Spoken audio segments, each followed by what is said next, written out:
as a chief product officer, it seems you get to amplify that a little bit more by looking forward in your company. Is that an accurate assessment of it?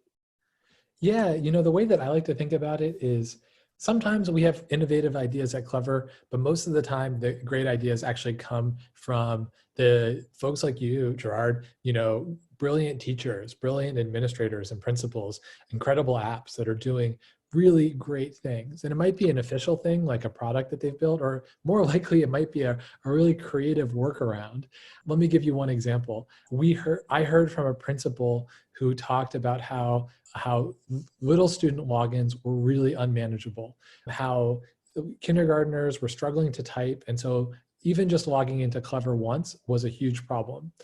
And that principal had come up with some really creative solutions for her school. She had put the login information in note cards and attached those note cards to a lanyard that students wore every day as kind of their student ID.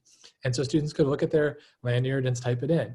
But she gave me a call and she said, this is the best that we can do, but it's still not enough. I still walk into a kindergarten classroom and see kids spending 10 or 15 minutes just hunting and pecking and typing in their email address.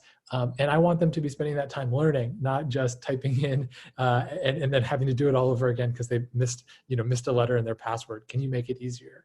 And so we partnered with that school and we brainstormed together and we came up with a solution where what if instead of those cards having a username and password on it, that's not very secure and it doesn't really solve the problem of kids struggling to type.